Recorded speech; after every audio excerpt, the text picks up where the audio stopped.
मैं राकेश त्रिपाठी जी आप ही के साथ शुरुआत कर रही हूँ। यूपी के मुजफ्फरनगर में क्लासरूम में बच्चे के साथ अमानवीय व्यवहार किया जाता है।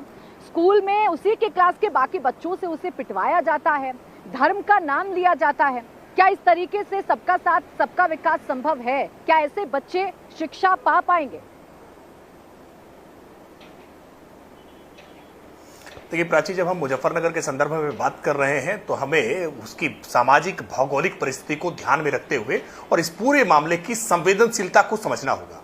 जानबूझ करके जिस प्रकार का एक प्रयास किया जा रहा है कि कैसे इस मामले को मजहबी रंग दिया जाए, कैसे सांप्रदायिक सद्भाव वहां का जो बड़ी मुश्किल से स्थापित हुआ है उसको फिर कैसे उसके तार तोड़ दिए जाए और कैसे उखाड़ दिया जाए, ये प्रयास फिर से किया जा रहा है। हमें याद है वर्ष 2013 में जब उत्तर प्रदेश में अखिलेश यादव जी मुख्यमंत्री थे और कैसे कवाल गांव में सचिन और गौरव की बहन के साथ छेड़खानी का एक मसला मुजफ्फरनगर के दंगे के स्वरूप में बदल गया और 60 से ज्यादा लोगों की जान गई।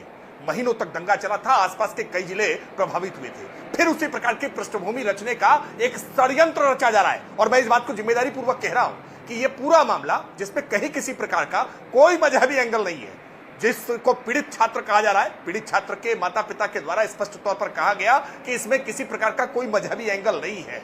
जहां जिन बच्चों के द्वारा पिटाई की बात की जा रही है उन बच्चों में हिंदू भी हैं, मुसलमान भी हैं। उसके बावजूद जानबूझ करके इस पूरे मसले पर एक नैरेटिव गढ़ने का प्रयास कांग्रेस के द्वारा, समाजवादी पार्टी के द्वारा, असदुद्दीन ओवैसी के द्वारा यह प्रयास किया जा रहा है कि कैसे इस मसले को लेकर के एक धार्मिक ध्रुवीकरण किया जाए और इसके बहाने योगी आदित्यनाथ सरकार को घेरा जाए। वो योगी आदित्यनाथ सरकार जिस सरकार ने पिछले 6 वर्षों के कार्यकाल में उत्तर प्रदेश में एक भी सांप्रदायिक दंगा नहीं होने दिया है, वो उत्तर प्रदेश जिस उत्तर प्रदेश की नियति बन गई थी कि हर हफ्ते कहीं ना कहीं कोई सांप्रदायिक दंगा होता था, हर शहर में कहीं कर्फ्यू कहीं ना कहीं लगाना पड़ता था और महीनों तक दंगों की परिणति उत्तर प्रदेश को भोगनी पड़ती थी। उत्तर प्रदेश में जगह जगह कर्फ्यू लगते थे। लेकिन उत्तर प्रदेश की आज जो बदली हुई परिस्थिति है ना, ये परिस्थिति इन विपक्षी दलों को रास नहीं आ रही। इसीलिए बच्चों के बीच की एक घटना, जो घटना नहीं होनी चाहिए थी, उस घटना के लिए जो टीचर है उस टीचर ने माफी भी मांगी है, विद्यालय के ऊपर कार्रवाई की जानी चाहिए। आप जितने भी बातें कर रहे हैं, आप सरकार की उपलब्धियां गिना रहे हैं, सरकार कितना अच्छा काम कर रही है,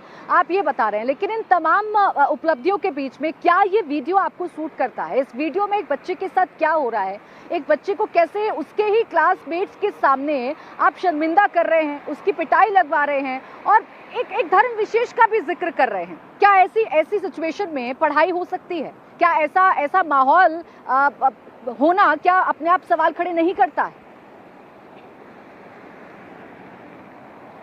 देखिए प्राची, हम लोगों की पढ़ाई दिन प्रतिदिन जिस तरह से उन्नत हुई है, हमने नई नई नीतियों को स्वीकार किया है और न्यू एजुकेशन पॉलिसी तो इस बारे में स्पष्ट तौर पर प्रतिबंधित करती है कि किसी भी छात्र के ऊपर दंडात्मक कार्रवाई नहीं होगी, उसकी पिटाई नहीं होगी। यह अलग बात है कि हम लोग जिस दौर में पढ़ लिख कर आए, चाहे सुनील जी हो, चाहे विनोद बंसल जी बैठे हो, चाहे प्रियंका जी हो, जिस दौर में हम लोग पढ़कर आए हैं, उस दौर में क्लासरूम में बच्चों की पिटाई हुआ करती थी, उसको वाजिब माना जाता था। और इस मामले में भी पीड़ित जिसको छात्र कहा जा रहा है, उस पीड़ित छात्र के पिता के द्वारा ही इस बात की अपेक्षा की गई है टीचर के द्वारा कि जरा बच्चे को थोड़ा टाइट करिए, क्योंकि ये बच्चा होमवर्क नहीं करता है, सुनता नहीं है। मैं फिर भी इसके बात कहता हूं कि किसी भी बच्चे की पिटाई किया जाना शिक्षक के द्वारा तरीका, राकेश त्रिपाठी जी, अलग हो सकता है। आप पिछले सालों का संदर्भ दे रहे हैं, आप अपना संदर्भ दे रहे हैं, लेकिन आप भी राकेश त्रिपाठी जी जिन कक्षाओं में पढ़े होंगे, आपको भी जिस अध्यापक ने पढ़ाया होगा, कभी ऐसा नहीं हुआ होगा कि आपकी क्लासमेट्स ही आपको पनिशमेंट देने लग जाए, सबके सामने आपकी पिटाई करने लग जाए? ये शिक्षा पद्धति पर सवाल है। नहीं, बिल्कुल शिक्षा पद्धति पर सवाल है और इसीलिए शिक्षा पद्धति में परिवर्तन हुए हैं कि क्लासरूम में बच्चे की पिटाई नहीं होनी चाहिए। हम इस बात को बिल्कुल मानते हैं कि क्लासरूम में बच्चे की पिटाई का किया जाना यह गलत है, दुर्भाग्यपूर्ण है, निंदाजनक है और इसलिए जो कठोरता से कार्रवाई विद्यालय प्रशासन के ऊपर की जानी चाहिए, विधि सम्मत तरीके से की जाएगी। लेकिन आज मैं देख रहा हूं कि राहुल गांधी जी का बयान जिस तरह से आ रहा है, समाजवादी पार्टी के अखिलेश यादव जी का बयान आ रहा है, असदुद्दीन ओवैसी का बयान आ रहा है, ये सब ये प्रयास कर रहे हैं कि कैसे वहां पर एक चिंगारी भड़का करके सांप्रदायिक उन्माद पैदा किया जा सके। वर्ष 2024 का लोकसभा का चुनाव सामने आने वाला है। मैं जवाब लेती हूं। सुनील सिंह यादव मेरे साथ हैं। सुनील सिंह यादव साहब, क्या इसीलिए मुद्दा बनाया जा रहा है विपक्ष की तरफ से, आपके नेताओं की तरफ से इस मामले को, क्योंकि सियासत को सूट करता है? और जो आरोप आप पर यहाँ पर राकेश त्रिपाठी जी लगा रहे हैं कि सामाजिक उन्माद भड़काने की कोशिश है, एक चिंगारी भड़काने की कोशिश है, ये जानते हुए भी कि मुजफ्फरनगर कितना सेंसिटिव इलाका है। देखिए प्राची जी, मैं बीजेपी के प्रवक्ता को सुन रहा था और मैं ये उम्मीद कर रहा था, ये विद्वान साथी हैं कि ये एक सिरे से इस घटना की निंदा करेंगे और कहेंगे कि ऐसी घटना नहीं होनी चाहिए, और इस पर राजनीति बिल्कुल नहीं है। हम कह रहे छोड़ दीजिए, हम किसी पार्टी के प्रवक्ता हो सकते हैं, राकेश जी हो सकते हैं, कांग्रेस के प्रवक्ता हो सकते हैं, दूसरे लोग, इनको छोड़ दीजिए। आप वीडियो चलाइए या किसी से बात करिए, क्या इस वीडियो को आम आदमी ने, जिसका कोई लेना देना ना हो समाजवादी पार्टी से, कांग्रेस से, बीजेपी से या दूसरे दलों से, क्या किसी ने इसको अच्छा कहा है या आप इसको अच्छा कह सकते हैं? और देखिए, यह कलंकित सिर्फ इसलिए नहीं घटना है कि गुरु और शिष्य का रिश्ता बहुत ही निराला है। गुरु भगवान के रूप में होता है और बच्चे तो कोरा कागज होते हैं, उसमें जो चाहे आप लिख दो।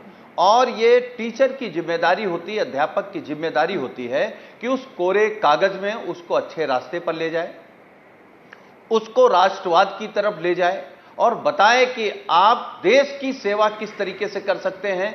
और मैं इस बात को लगातार कह रहा हूं, इस घटना ने राजनीति छोड़ दीजिए, इस अब कोई भी घटना देश भर में नहीं रहती, ये वीडियो पूरी दुनिया में फैली है।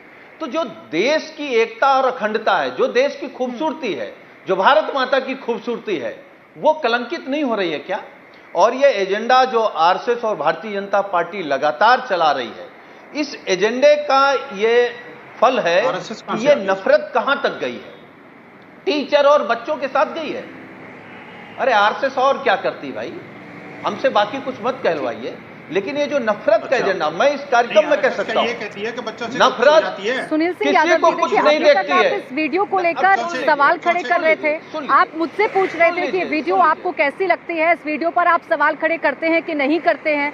इस वीडियो पर मैं सवाल खड़े करूंगी, टीचर की भूमिका यहाँ पर गलत है और टीचर को पनिशमेंट भी मिलना चाहिए, कार्रवाई होनी चाहिए टीचर पर। लेकिन मैं आपसे पूछ रही हूँ कि इसे धार्मिक रंग देना कहाँ तक ठीक है, वो भी तब जब पीड़ित परिवार ये कह रहा है कि हिंदू मुस्लिम करके शांति खराब करने की कोशिश की जाएगी। अब एक पिता से ज्यादा चिंता तो बच्चे की आपको नहीं हो सकती है सुनील सिंह यादव जी। ठीक बात। अच्छा, हम अपनी बात रखें प्राची जी, मैं इस पर केवल 3 लोगों को दोषी मानता हूं।